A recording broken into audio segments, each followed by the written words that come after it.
할렐루야, 꿀티 시간입니다. 꿀송이 보약 큐티를 인도하는 노록수 목사입니다. 여기는 아프리카의 마다가스카르라고 하는 나라입니다. 마다가스카르가 섬나라인데 저는 중앙의 동쪽 바닷가 베네리브 베스트라고 하는 그런 도시에 살고 있는데 한국인은 저와 제 아내 딱 둘이 이 도시에 살고 있어서 하나님을 위해서 추수할 곡식이 많고 할 일이 많은 게 너무 감사합니다. 오늘 또 군부대에 가서 부대원들에게 말씀을 가르치고 왔습니다. 군부대를 공략하고 대학가를 공략하고 그리고 교도소에 가서 그 수감되어 있는 그 불쌍한 사람들에게 하나님의 말씀을 나누고 예배하는 것, 이런 일들이 참 많이 기다리고 있습니다. 저는 이곳 마다가스카르가 이 영혼을 구원하고 선교하는데 거의 황금어장이 아닌가. 참 추수할 곡식이 많고 많은 영혼들을 건질 수 있는 나라가 마다가스카르다. 아직 모슬렘들이 많이 파고들지를 않았어요. 다행히도. 물론 이제 도시마다 모스크가 있고 모슬렘이 있기는 있습니다만은 그나마 감사하게 그래도 교회가 많고 기독교세가 강한 전형적인 남부 아프리카의 한 나라입니다. 오늘은 259일째가 되네요. 호세아 8장에서 11장 말씀을 공부하겠습니다. 오늘 제가 부대에 가서 우리 부대장에게 또 축구공도 선물하고 같이 말씀, 부대장도 같이 성경 공부에 참여해요. 그런 사진을 찍기는 찍었습니다만 전에도 많이 보여드렸으니까 이제 바로 성경 공부를 들어가겠습니다. 호세아 8장 펼치셨죠? 호세아 8장은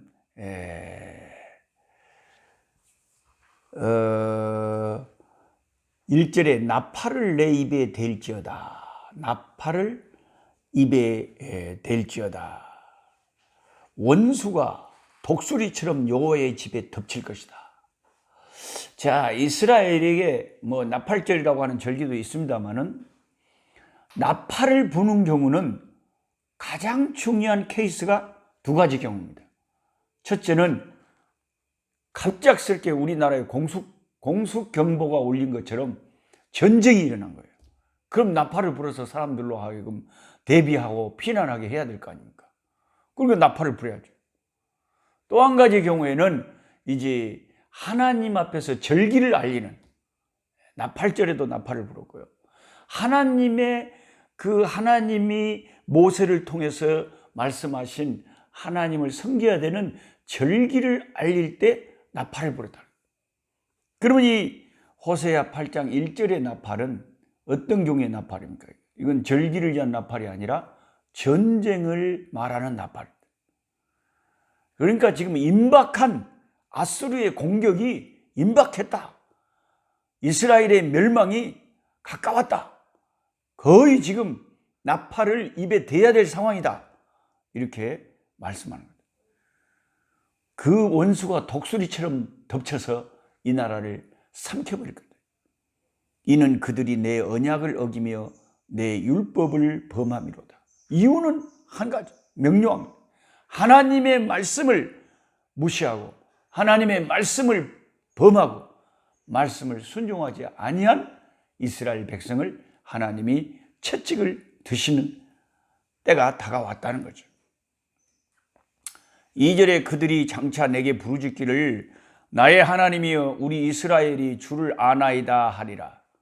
급하면 이스라엘 백성이 평소에 평화로울 때는 하나님을 전혀 제대로 섬기지도 않다가 급한 일이 생기면 어때요? 아이고 하나님 주여 하고 주의 이름을 부른다는 겁니다. 그런 소용없죠. 그때는 이스라엘이 이미 선을 버렸으니 원수가 그를 따를 것이라. 하나님을 섬기는 믿음을 저버리니까 그런 이제 패망밖에 남는 것이 없다는 겁니다. 그들이 왕들을 세웠으나 내게서 난 것이 아니며, 왕들을 세웠는데 하나님에게서 난 것이 아니란 말은 하나님의 뜻대로 지도자를 세우는 게 아니고 자기들이 원하는 대로 지도자를 세웠다는 거죠.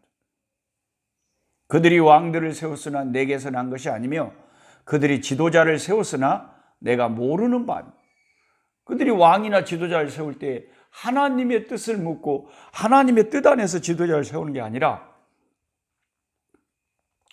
하나님하고는 전혀 상관없이 자기들 마음대로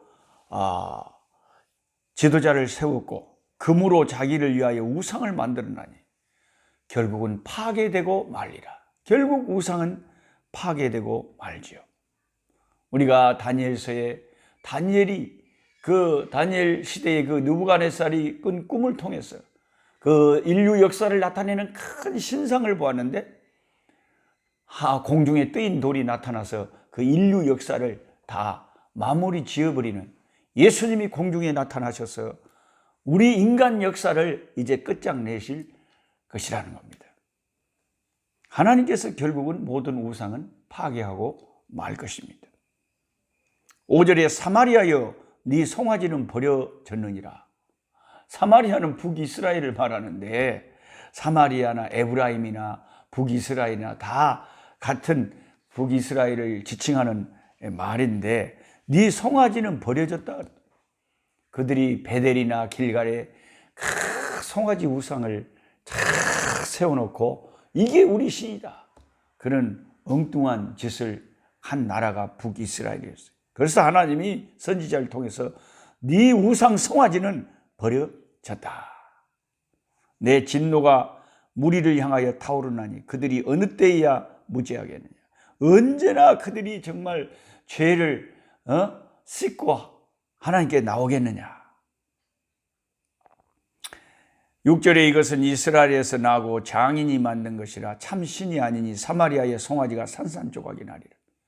이건 사람이 기술자가 만든 우상이라는 거지. 그건 신이 아니라는 거지. 8절에 이스라엘은 이미 삼켜졌은즉 이제 여러 나라 가운데 있는 것이 즐겨 쓰지 아니하는 그릇 같도다. 우리가 제 아내가 이렇게 가정에서 일하는 걸 봐도 아내가 잘 사용하는 그릇이 있어요. 그런데 그릇이 있기는 있는데 거의 주인이 쓰지 않은 그릇이 있어요. 그런데 북이스라엘은 하나님께서 즐겁게 쓰지 않는 그런 그릇이다. 우리가 쓰레기장에 가보면 깨진 그릇 같은 것들 많이 버려져 있잖아요. 그러니까 이스라엘은 하나님께서 사용하시지 않는 쓰레기통에 있는 버려진 깨진 그릇과 같다. 그렇게 말하고 있습니다. 9절에 보면 그들은 홀로 떨어진 들나귀처럼 아수르로 갔고 에브라임이 값주고 사랑하는 자들을 얻었도다. 이게 무슨 말입니까? 북이스라엘은 하나님을 섬기는 그 신실한 신앙이 대신 그들은 인간적인 방법을 찾았는데, 자, 우리가 애굽에 붙는 것이 유리하겠느냐? 당대에 두 강대국이 있었는데 아수르와 애굽이었다는 거죠. 아수르에게 우리가 붙는 게 낫겠느냐? 아수르로 갔다가 애굽으로 갔다가 여기 붙었다 저기 붙었다가 이렇게 했어요. 근데 에브라임이 북이스라엘이 값을 주고 사랑하는 자들을 얻었다. 그러니까 뇌물을 많이 갖다가 바치고 우리나라를 좀 사랑해 주세요. 우리나라를 좀 봐주세요 하고 아수르에게 가서 아첨하고 애굽에게 가서 뇌물을 주고 그러면서 자기가 돈을 주고 사랑하는 사람을 사는 거예요. 그와 같이 그들은 두 나라를 오가면서 참 줄다리기를 했지만은 하나님을 의지하지 않은 그 에브라임, 그 북이스라엘의 결과는 뻔한 멸망이었다는 거죠. 9장에 가면 punishment for Israel, 이제 이스라엘을 향한 그 심판, 계속해서 지금 9장에 말씀을 하고 있습니다. 이스라엘아, 1절에 너는 이방 사람처럼 기뻐 뛰놀지 말라. 네가 음행하여 네 하나님을 떠나고 각 타작마당에서 음행의 값을 좋아하였느니라. 타작마당이나 술틀이 그들을 기르지 못할 것이며 새 포도주도 떨어질 것이요. 자, 너희들이 의지하는 그 물질, 하나님께서 심판하신 날에는 그 모든 것이 다 끝난다. 그러니까 우리가 세상에서 의지하는 그 참 물질이나 돈이나 이런 것들은 하나님께서 심판하시는 날 우리를 구원하고 우리를 지켜주는데 아무런 역할을 하지 못합니다. 오직 예수 그리스도 주의 십자가만이 우리를 심판날 우리를 보호해주고 우리를 구원해준다는 거죠. 호세아 9장에서 10장 이 두 장은 계속 그 이스라엘의 심판과 멸망을 이야기하는 말씀들이 계속되어 있어요.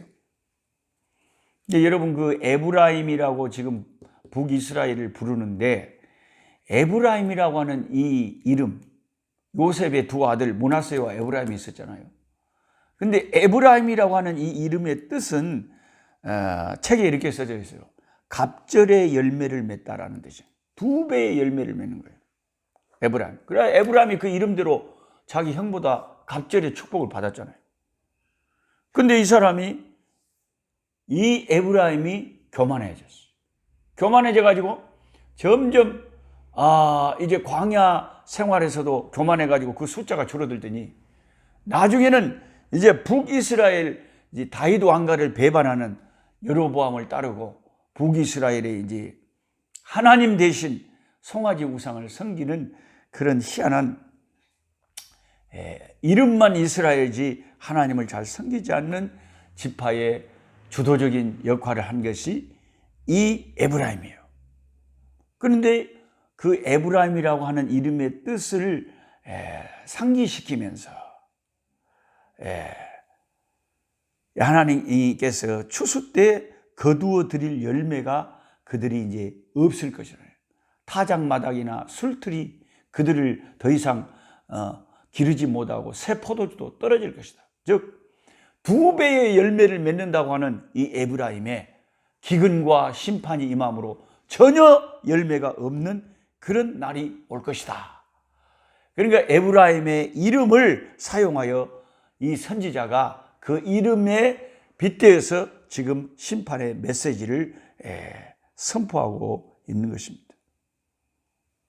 기근과 심판 때문에 추수할 것이 없어.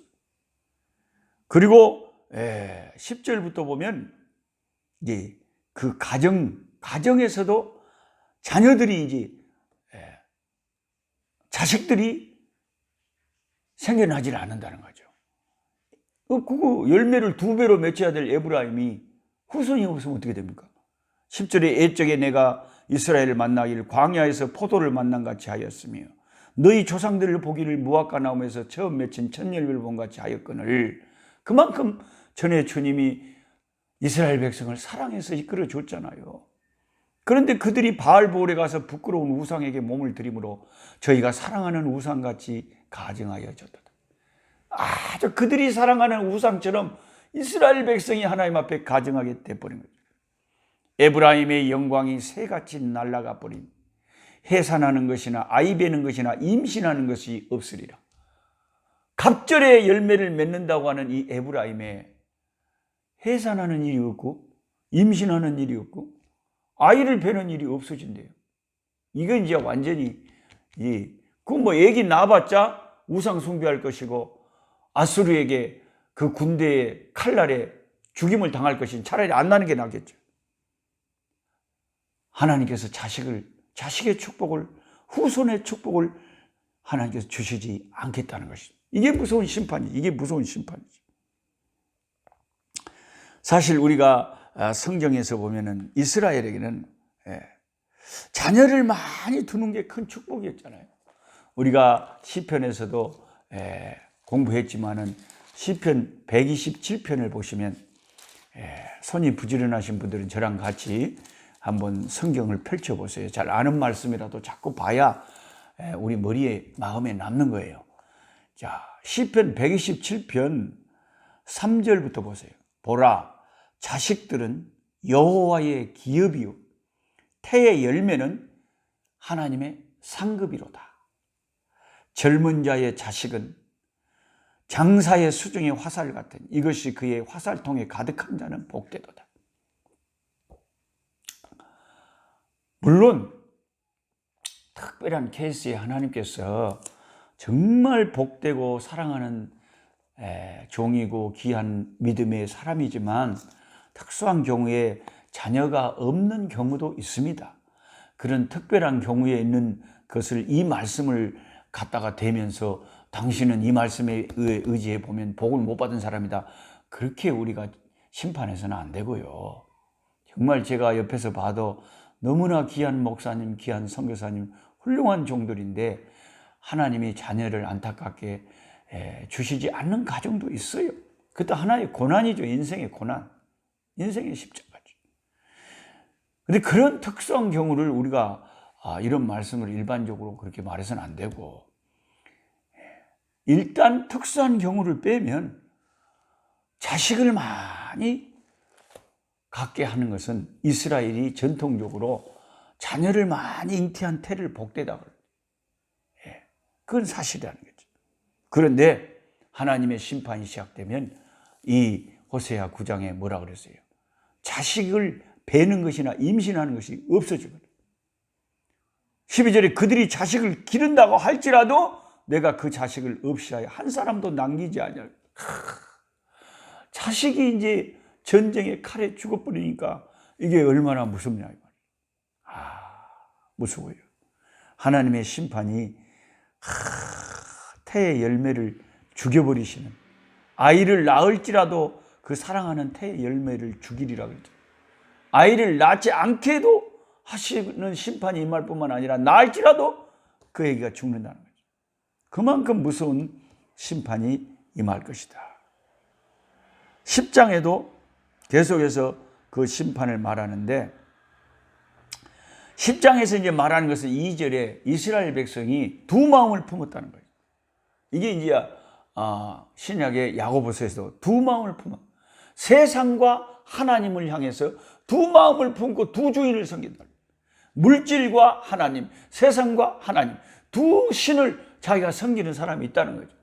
아이고, 하나님 말씀을 들을 때는 나 하나님 믿고 구원도 받아야 되겠고, 세상으로 나갈 때는 세상적인 것도 좋기 때문에 세상적으로도 살아야 되겠고, 이 두 주인을 섬겨서는, 두 마음을 품어서는 이제 그들이 두 마음을 품었으니 이제 벌을 받는다, 심판을 받는다. 하나님이 그 제단을 쳐서 깨뜨리시며 그 주상을, 그 우상을, 그들이 의지하는 세상 것을 깨뜨려 버리신다는 것입니다. 그 송아지 우상요, 그거 6절에 그 송아지는 아수르로 옮겨다가 예물로 드리리니, 아수르가 와서 다 그들을 멸망시켜버리고 그들의 우상도 다 아수르가 갖고 가버린다. 다 파괴되버려요. 그들의 산당은 다 파괴되버려요. 그 우상 산당 전부 파괴되버려요. 9절에 이스라엘의 죄 곧 아엔의 산당은 파괴되어 가시와 찔레가 그 제단 위에 날 것이니 완전히 황폐하게 되어버린다는 거죠. 이런 무서운 징계가 이제 그들에게 임하게 있다고, 나팔을 불어서 전쟁을 선포하라고 선지자는 이야기하고 있습니다. 그들은 잘못된 땅에 씨를 뿌리는 거예요. 13절에 너희는 악을 밭을 갈아서 죄를 거두고 거짓 열매를 먹었나니, 그러니까 추수를 그 심령을 기경해서 올바른 땅에 씨앗을 뿌려서 이렇게 올바른 열매를 맺어야 되는데 죄악을 자꾸 우상을 숭배하고 죄를 지으니까 무슨 열매가 맺히겠어요? 죄의 열매가 맺히죠. 심령을 기경하고 회개하고 하나님께로 힘써 여호와를 알면서 하나님께로 돌아와서 회개하고 돌이킬 때에 비로소 그런 심령 위에 하나님께서 좋은 열매를 맺게 하시지, 그렇지 않고 죄를 지으면 그 인생이 죄의 열매밖에 맺힐 게 뭐가 있냐 이거죠. 갈라디아서 6장 7절부터 이 말씀을 보겠습니다. 좀 게으른 성격이 아니신 분들은 저랑 같이 갈라디아서 6장, 신약의 6장 7절, 8절 말씀을 한번 보겠습니다. 스스로 속이지 말라. 하나님은 업신여김을 받지 아니하시나니 사람이 무엇으로 심든지 그대로 거두리라. 자기의 육체를 위하여 심는 자는 육체로부터 썩어진 것을 거두고 성령을 위하여 심는 자는 성령으로부터 영생을 거두리라. 무엇으로 심든지 심는 대로 거둔다는 것이 하나님의 말씀이에요. 북이스라엘은 우상을 심었고 죄악을 심어서 멸망을 거뒀습니다. 우리는 하나님 섬기는 신앙을 심고 경건함을 심고 하나님을 기쁘시게 하는 순종을 심어서 하나님의 축복의 열매를 거둬야 되겠습니다. 그리고 이제 호세야 11장에 가면 11장부터는 이제 10장까지 혹독하게 이스라엘의 심판을 반복해서 선지자를 통해서 말씀하신 하나님이 11장에 가서는 이제 그래도 내가 내 백성을 생각할 것이다. 내가 내 백성을 때렸다가도 긍휼을 입힐 것이다. 내 백성을 버리지 않겠다. God's love for Israel. 이스라엘 향한 하나님의 사랑을 이제 선포하기 시작합니다. 참 구약을 읽으면서도 어쩌면 이렇게 하나님의 성품이 그들에 나타나지 모르겠다. 그렇게 무서운 심판을 말씀하시다가 또 어느 순간에 긍휼의 말씀을 하신다. 긍휼의 말씀. 11장 1절에 이스라엘이 어렸을 때에 내가 사랑하여 내 아들을 애굽에서 불러냈다. 어려서부터 사랑했던 이스라엘이다. 그래서 애굽에서 빼내는 거 아닙니까? 8절에 에브라임이여 북이스라엘아 내가 어찌 너를 놓겠느냐. 이스라엘아 내가 어찌 너를 버리겠느냐. 내가 어찌 너를 아드마같이 놓겠고 너를 스보임같이 두겠느냐. 내 마음에 내 속에서 돌이켜 나의 긍휼이 온전히 불붙듯하다. 여기 나오는 아드마와 스보임은요 소돔 고모라 성이 망할 때 그 근처에 있던 성들인데 함께 망한 그 도시 이름이 아드마와 스보임입니다. 다른 말로 하면 내가 어찌 너희를 소돔같이 고모라같이 그렇게 망하게만 하겠느냐. 다시 내가 내 마음에 너희가 너무 불쌍해갖고 마음이 불이 붙어서 다시 너희들을 회복해 하는 길을 내가 마련하겠다. 그러니까 하나님께로 돌아오라는.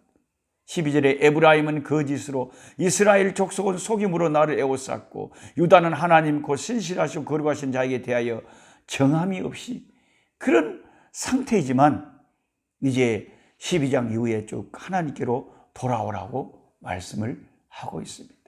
11장부터 꽉 막혔던 무슨 답답한 우리의 심정에 하나님의 그 긍휼, 불붙는 사랑 때문에 다시 숨통이 터지는 듯한 성경을 읽다 보면 그런 느낌이 딱 들어요.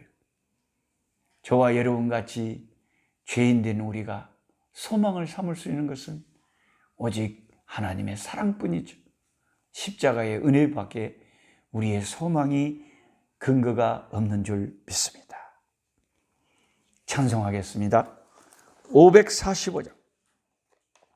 우리 눈에는 아무것도 안 보여도 믿음이라는 것은 눈에 보이는 것을 의지하는 것이 아니에요. 우리 눈에는 하나님 안 보이고 다 안 보이지만 말씀을 붙잡고 믿음으로 나아가는 거예요. 545장.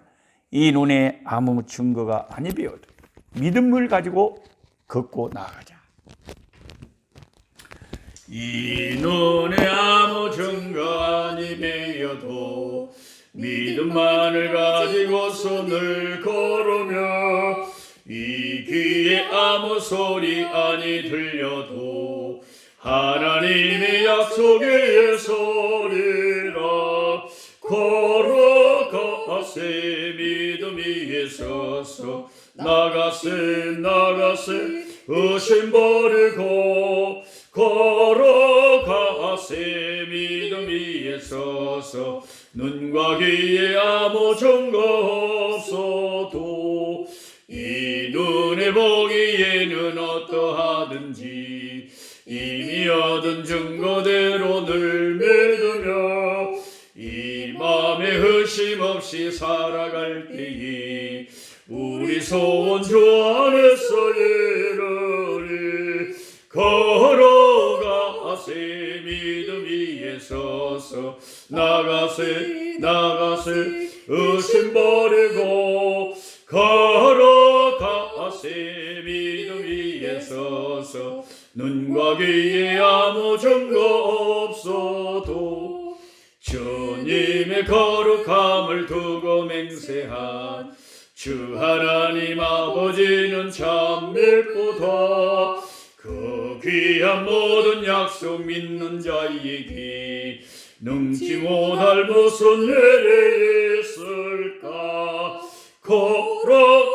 걸어가세 믿음 위에 서서 나가세 의심 버리고 걸어가세 믿음 위에 서서 눈과 귀에 아무 증거 없어도 약한 자 힘주시고 강한 자 바르게 주한 자 정택함이 주님의 뜻이라. 해 아래 압박 있는 곳 주 거기 계셔서 그 팔로 막아 주시어